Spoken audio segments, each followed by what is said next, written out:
Officials are requesting the public to not cross the police line or climb over the fence. Absentee voting and early voting in person was a huge success. Voter turnout is at about 63% for Delta County. 40% of those votes were cast early. The temperatures are dropping too, which means some of the slush on the road is probably going to start turning to ice. Like you said, I'm in downtown Stevenson. What you see behind me is the Solander building, and it's going to be a total loss. Elmer's isn't the only Delta County business supporting Stonehouse employees during the holidays. Buried Stone Farmers Market on Sheridan Road is donating 5% of their sales through this Friday to the Staff Assistance Fund at Bay Bank. Garcia says one project the league hopes to finish this year is to rip out these old boards and replace this old fence at Dixon Field. It might seem like the packed room at the UP 1st Congressional District Town Hall had front row access to District Representative Republican Jack Bergman. But at a closer glance, you will see they were talking to an empty chair. That's because Bergman did not attend. They were invited. The receipts are here.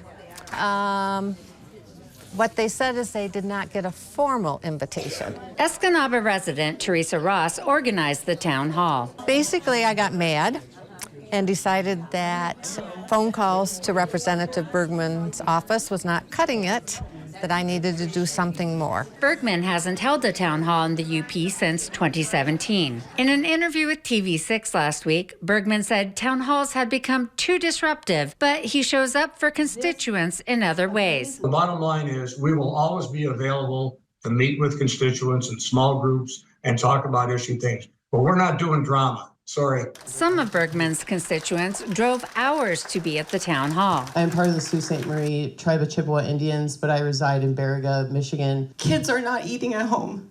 They come to our schools starving, and now they want to cut off benefits for those kids to eat. Bergman told TV6 if people want to talk to him, they can just come to his office and have a sit down, like Shirley Kriegel from Sundell. Representative Bergman, I ask you, how can you defend your actions, or more pointedly, your lack of actions? Barbara Bellinger, TV6 News, Escanaba. The Portage Marsh Wildlife Management Area sits at the end of Portage Point Lane, 10 minutes south of Escanaba. It's actually a special type of emergent wetland called Great Lakes Marsh. Sage says it's a very rare community type. It's a declining habitat type across the state.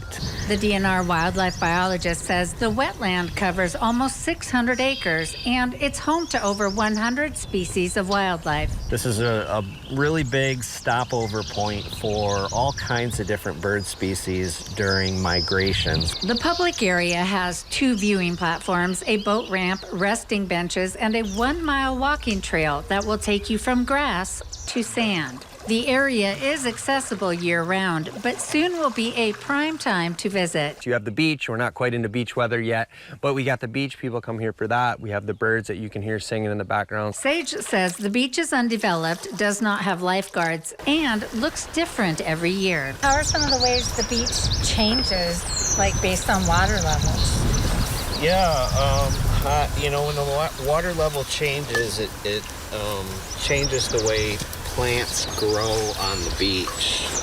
During high water, a lot of things get drowned. But he says this is a low water year, so the beach will have more plants. Lubin says the DNR constantly looks for ways to improve the site for visitors. We actually just put up the new kiosk. We've been meaning to do that for years. We got it up just for visitors to come here and actually know where they're at, right? Off-road vehicles are not allowed on the trails, and Sage and Lubin only ask visitors to do one thing. Absolutely try to follow the old adage of leave only footprints. That means pack out your trash and your dog poop. Barbara Bellinger, TV6 News, Ford River Township.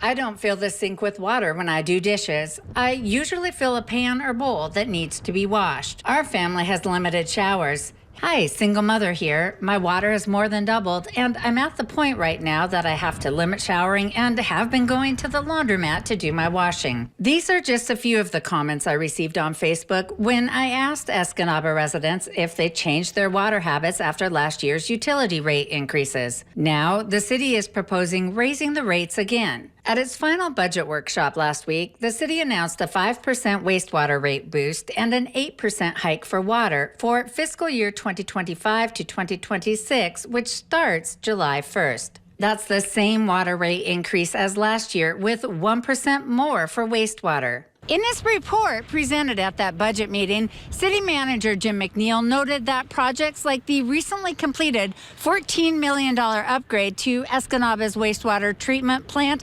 and state-mandated water main and lead service line replacements mean city residents could face rate increases for several years. Some residents told me they're now trying to figure out where else they can cut to offset this next rate increase. This year, my son won't have his kiddie pool because it has to be cleaned and refilled so often.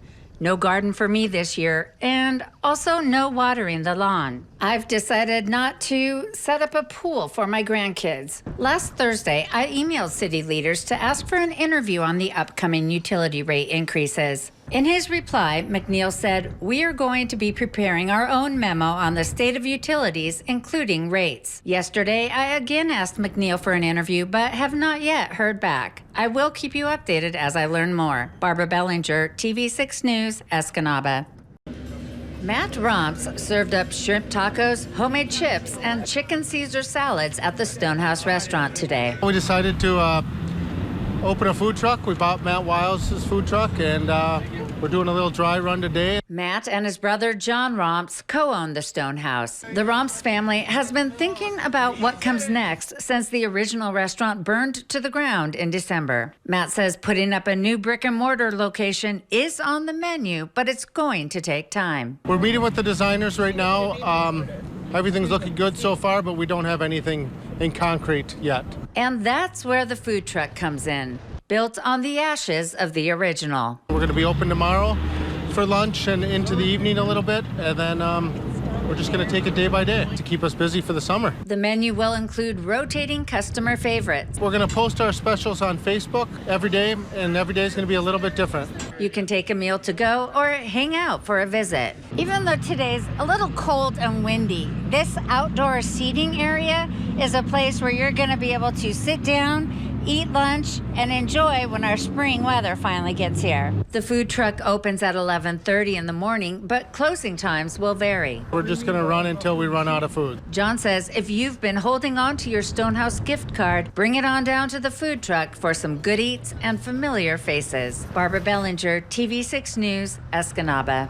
Waves crash against the Manistee Harbor breakwalls every day, and the U.S. Army Corps of Engineers says they're using a remote radar monitoring system to measure the impacts. As a wave is breaking, that white foam that you see on top of a breaking wave, the radar is reflecting off of that, and the signal gets picked back up, and we can actually track the waves as they're moving in toward the shore. Malberg is a coastal engineer at the USACE's Detroit district. The district includes Michigan, parts of Indiana, Wisconsin, and Minnesota, and 3,200 miles of Great Lakes shoreline. Malberg says the Manistee system monitors waves impacting the east and west breakwaters in the harbor. Then there's a third structure, and it's called the West Pier, but it's kind of in a really debilitated state. Malberg says she's run 25 data sets since its October 7th installation. She says the data will be used to design a repair plan for all three structures. The USACE plans to complete data analysis this winter. Then the repair design phase will begin. Barbara Bellinger, TV6 News, Manistee.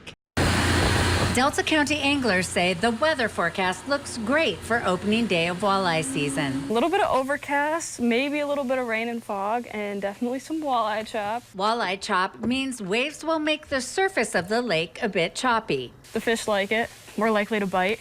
Rayski works at Blades Bait and Tackle in Kipling. She's also first mate for Furious Fishing Charters. Rayski says walleye will bite anything, but one lure type will work without a doubt. For the opener, crawler harnesses are a big hit. Definitely what you'll catch the most fish on. One thing you need to pick up for Thursday's opener are worms, and not just any worms, but night crawlers.